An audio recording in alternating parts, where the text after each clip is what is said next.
This is Orion, aka Brass Balls, coming live and direct on that WDDH radio. And I got another guest with me, none other than the legendary Dynas, y'all. What's up, yo? What's going on? What's going on, man? I'm glad you made it out here today, bro. Yes, sir. Thank you very much for having me. You got an extensive catalog, Yeah. and it was very hard to choose because I'm a big fan of a lot of your work. So it was very hard for me to choose which joints I was gonna play. Right. But that specific one is so nasty. Yeah. And the fact that it's called What They Do, I'm like, yo, I gotta play that on What They Do Hip Hop Radio. You know what I mean? Why not, right? That's off the Big and Tall album that you had with Tony Galvin, right? Yeah, we released that on 2015 on AVX Empire. Yeah, it came out a few years ago. Dope track, man. Eric Rico's featured on that. DJ Spaz, Tony Galvin on the beat. And you and Tony Galvin, y'all go.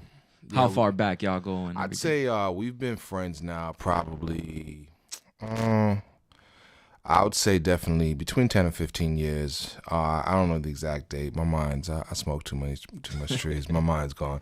But yeah, it's been definitely over 10 years. He's my brother. He's not my friend anymore. He's definitely my brother. We fight like brothers. We cuss each other out. We drink. We toast up.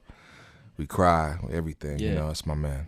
Another thing I liked about that track, man, is like what he did with that beat, because that sample is a dope sample that I first heard it on the Cool G rap album 456. Okay. A song called For the Brothers. Okay. But the way Tony flipped it on your particular track, man, is just like really fucking dope, man. Yeah, he's amazing. I mean, you know, he can do records like the one you just heard, and he can also do Shut Up for Trick.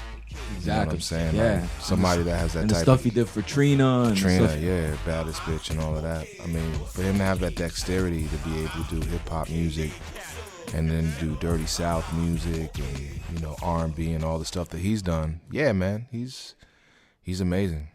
You know, something I didn't know until I picked up this album, the one that T.I. released with that group that he had for a little bit, PSC. Yeah. Tony did like a lot of production on that. Of work. Yeah, he did. He's on the King album as well. He's worked with Jeezy. He's worked with a lot of people, but he's very instrumental with T.I.'s group, Mac Boney and those boys. Yeah, he did a lot of work.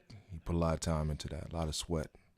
Now, obviously, he's from down here, but earlier on, he was like New York. Did he have some New York ties or something? Yeah, I mean, you know, you'd have to ask him to get a real live quote as to where he's been. I know he's been all over the place. Currently, you know, he's up in Atlanta, but he's from, you know, Miami.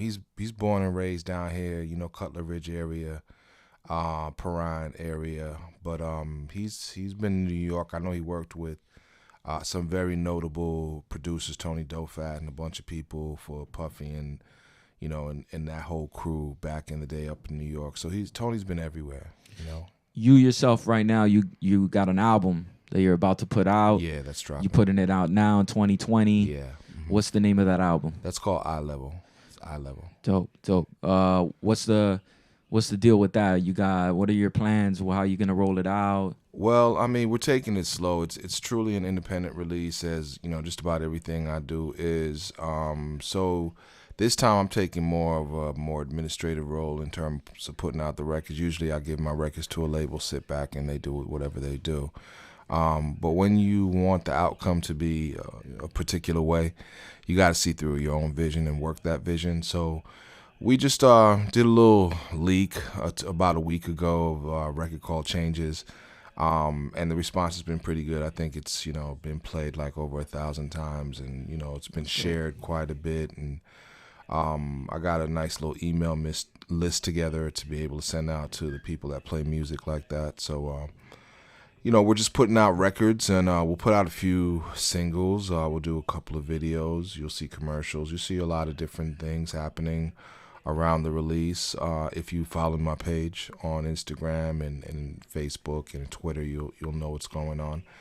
And that's it. Yeah, it's gonna be, you know, independent release, but it's not the only record I have coming out this year. I normally take like maybe 3 to 4 years, Right. to put out a new release, maybe even 5 to 6, because I live life and then I write about it. I don't write about things I heard. I generally write about stuff that I'm living.